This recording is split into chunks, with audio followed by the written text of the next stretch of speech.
যারা তেল ছাড়া বা তেল কম দিয়ে খাবার খেতে পছন্দ করেন সুস্থ থাকার জন্য, তাদের জন্য সুপার টেস্টি আর হেলদি ব্রেকফাস্ট রেসিপি আজকে আমি শেয়ার করেছি। তো হ্যালো এভরিওয়ান, সবাই কেমন আছো? আমি টুম্পা। আজকে তোমাদেরকে দারুণ স্বাদের একটা টিফিন তৈরি করে দেখাবো। এই টিফিনটা যেমন টেস্টি তেমনই কিন্তু হেলদি। সকাল বিকালের জলখাবারে অথবা বাচ্চাদের স্কুলের টিফিনে তোমরা কিন্তু ঝটপট কম সময়ের মধ্যে সহজভাবে এই টিফিনটা বানিয়ে দিতে পারো। ভীষণই দারুণ স্বাদের হয় টিফিনটা। আশা করছি আমার আজকের রেসিপি সবারই খুব খুব ভালো লাগবে। তো যদি একটু ভালো লেগে থাকে তাহলে বলছি প্লিজ প্লিজ একটা লাইক করে দিও আর আমার চ্যানেলটাকে সাবস্ক্রাইব করে দিও। তো চলো একদম সহজভাবে আজকের টিফিনটা তৈরি করে দেখিয়ে দেই।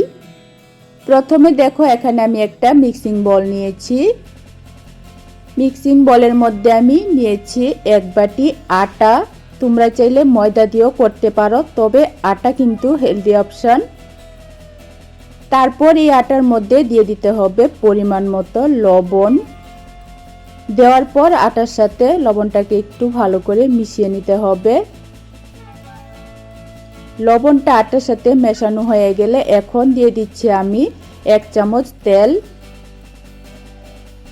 এখন এই তেলটাকে হাত দিয়ে ভালো করে আটার মধ্যে লাগিয়ে নিতে হবে। এখানে 1 চামচ তেল দেওয়ার ফলে নাস্তা বা টিফিনটা কিন্তু খুবই নরম হবে, আর বানিয়ে রাখার পর অনেকক্ষণ সময় কিন্তু টিফিনটা নরম থাকবে। তার জন্য কিন্তু সামান্য একটু তেল দিয়ে মাখতে হবে। এখন অল্প অল্প করে জল দিয়ে আটাটাকে মেখে সফট করে একটা ডো তৈরি করে নিতে হবে। এখানে আমি নর্মাল জল দিয়ে আটাটাকে মেখে দেখো এরকম একটা সফট ডো তৈরি করে নিয়েছি। এখন এই আটার ডোয়ের থেকে আমি তৈরি করে নেব ছোট ছোট লেচি। লেচিগুলি একদমই বেশি ছোট করা যাবে না, আবার বেশি বড় করা যাবে না। যেহেতু আমি টিফিনগুলি মিডিয়াম সাইজের তৈরি করেছি, তার জন্য লেচিগুলি কিন্তু আমি বেশি ছোটও করিনি আবার বেশি বড়ও করিনি। তো দেখো এখানে আমি সবগুলি লেচি তৈরি করে নেওয়ার পর উপর দিয়ে সামান্য একটু তেল দিয়ে দিয়েছি।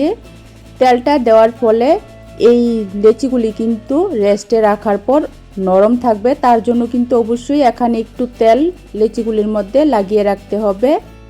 তো দেখো লেচিগুলির মধ্যে আমি সামান্য একটু তেল লাগিয়ে রেখে দিয়েছি। এখন এই লেচিগুলি ঢাকনা দিয়ে রেখে দিতে হবে 10 মিনিট রেস্টে, যাতে আটাটা একটু সেট হয়ে যায়। ততক্ষণে তৈরি করে নিতে হবে দারুণ স্বাদের একটা পুর।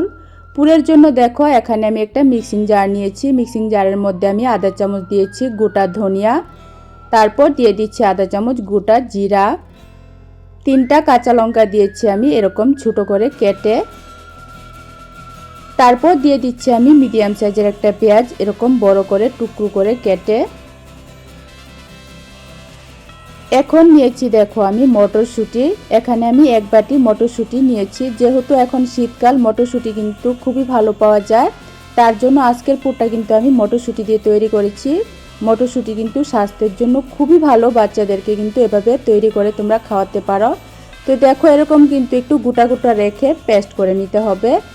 জল ছাড়াই কিন্তু পেস্ট করে নিতে হবে, গোটা গোটা রেখে যেরকমটা আমি পেস্ট করেছি। তারপর এখন গ্যাস ওভেনে কড়াই বসিয়ে 1 চামচ তেল দিয়েছি। তেলের মধ্যে এখন দিয়ে দিচ্ছি আমি পেস্ট করে রাখা মটরশুঁটি আর মশলা। তো দেখো আবারও বলছি, মটরশুঁটিটাকে কিন্তু কোনো রকম জল ছাড়াই এরকম একটু গোটা গোটা পেস্ট করতে হবে, তাহলে কিন্তু পুরটা খেতে বেশি ভালো হবে। এখন এই মটরশুঁটিটাকে একটু সময় ভেজে নিতে হবে। ভাজার আগে এর মধ্যে দিয়ে দিতে হবে পরিমাণ মতো লবণ। তারপর দিয়ে দিচ্ছি আমি 2 চিমটি পরিমাণ হলুদ, আধা চামচের থেকে কম দিয়ে দিচ্ছি আমি লঙ্কার গুঁড়া। ঝালটা কিন্তু অবশ্যই তোমরা যতটুকু খেতে পারো ততটুকু দিতে পারো।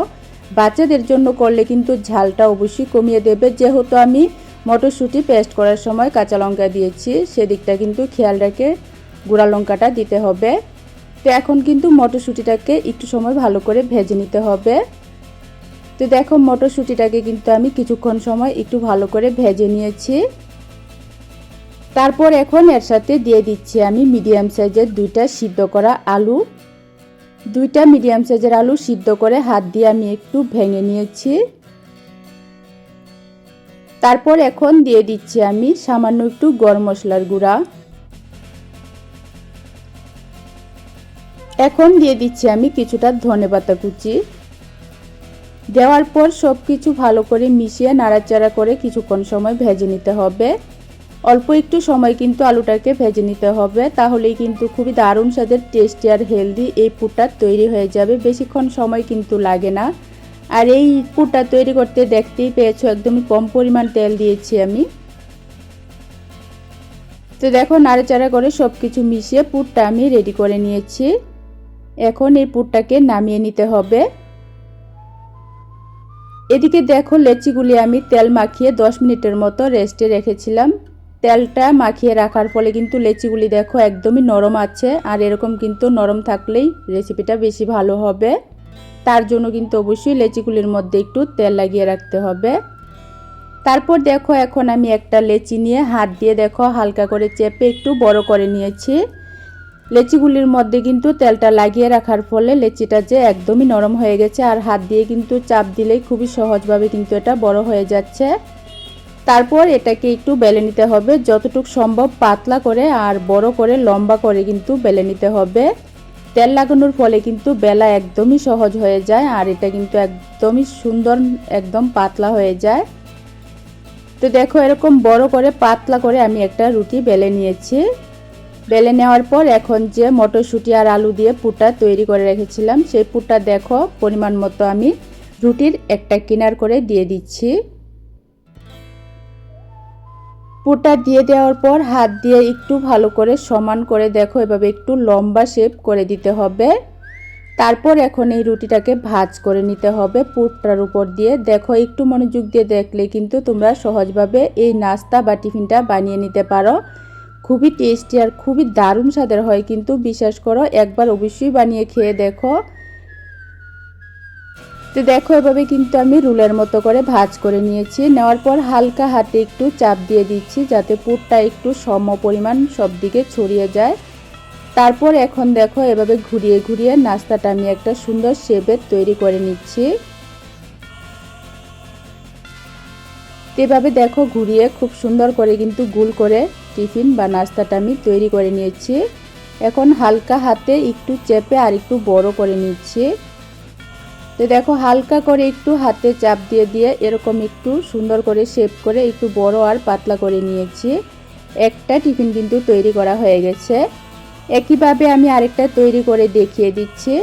আর এ পর্যায়ে তোমাদেরকে মনে করিয়ে দিচ্ছি, আমার আজকের রেসিপিটা যদি তোমাদের একটুও ভালো লেগে থাকে তাহলে প্লিজ একটা লাইক করে দিও আর আমার চ্যানেলটাকে সাবস্ক্রাইব করে দিও। আর তোমরা কে কোথায় থেকে আজকের রেসিপিটা দেখছো অবশ্যই কমেন্ট করে জানিও, তাহলে আমার ভীষণ ভালো লাগবে। আমি আমার মন থেকে তোমাদেরকে ধন্যবাদ আর ভালোবাসা জানাতে পারবো।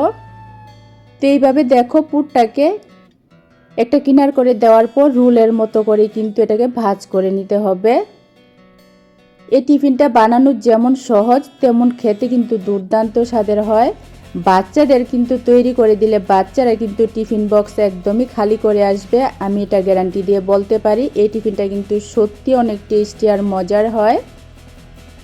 এভাবে দেখো কথা বলতে বলতে কিন্তু আরেকটা আমি তৈরি করে নিচ্ছি। এভাবে কিন্তু একটু গোল করে সুন্দর একটা শেপ তৈরি করে নিয়েছি। একদমই সহজভাবে কিন্তু তৈরি করে নেওয়া যায়। তারপর এভাবে হালকা হাতে একটু চাপ দিলেই কিন্তু এটা আরেকটু পাতলা আর একটু বড় হয়ে যায়। এভাবে কিন্তু আরেকটা তৈরি করে নিয়েছি। প্রত্যেকটা নাস্তা কিন্তু সেমভাবে আমি তৈরি করে নেব। তো দেখো এখানে আমি কিছু তৈরি করে নিয়েছি, বাকিগুলিও কিন্তু আমি ভাজতে ভাজতে তৈরি করে নেব। এখানে কিছু তৈরি করে নিয়েছি, সেগুলি আমি তোমাদেরকে ভেজে দেখাচ্ছি। তো ভাজার জন্য দেখো গ্যাস ওভেনে আমি একটা ফ্রাই প্যান বসিয়েছি। ফ্রাই প্যানের মধ্যে দেখো শুধুমাত্র আমি আধা চামচ তেল দিয়েছি। এই নাস্তা বা টিফিনগুলি ভাজতে কিন্তু একদমই বেশি তেলের প্রয়োজন হয় না। যারা কম তেল মশলায় খাবার খেতে পছন্দ করো তাদের জন্য কিন্তু এই রেসিপিটা সুপার টেস্টি আর হেলদি রেসিপি। একদমই অল্প তেলের মধ্যে কিন্তু এই নাস্তা বা টিফিনটা তৈরি হয়ে যায়। এভাবে দেখো তেলটা একটু গরম হয়ে যাওয়ার পর একসাথে আমি 3টা টিফিন দিয়েছি। দেওয়ার পর 1 থেকে 1.5 মিনিট পর আমি এখন উল্টে দিচ্ছি। গ্যাসের ফ্লেমটা মিডিয়াম থেকে একটু কমিয়ে তারপর কিন্তু এই টিফিনগুলি ভাজতে হবে, কারণ এই টিফিনগুলি যেহেতু একদমই কম তেলে ভাজা তার জন্য কিন্তু একটু সময় নিয়ে কম আঁচের মধ্যে এগুলি ভাজলে খেতে বেশি ভালো হবে। তো এভাবে দেখো ওলট পালট করে এরকম সুন্দর একটা কালার করে আমি ভেজে নিয়েছি। এখন আমি এই টিফিনগুলি তেল থেকে উঠিয়ে নেব। কত সুন্দর হয়েছে দেখে নিশ্চয়ই বুঝতে পারছো। দারুণ লোভনীয় নাস্তা বা টিফিন কিন্তু আজকে আমি তৈরি করেছি। তোমাদের কাছে রিকোয়েস্ট রইল একবারের জন্য হলো আমার মতো করে এই টিফিনটা তৈরি করে খেয়ে দেখো। বাচ্চা থেকে বড় সবারই কিন্তু মন জয় করবে, এটা কিন্তু আমি সত্যি গ্যারান্টি দিয়ে বলতে পারি। এই টিফিনগুলি কিন্তু সত্যি অনেক মজার হয়েছিল। এভাবে দেখো বাকি টিফিনগুলিও কিন্তু আমি কম তেলের মধ্যে ভেজে নেব।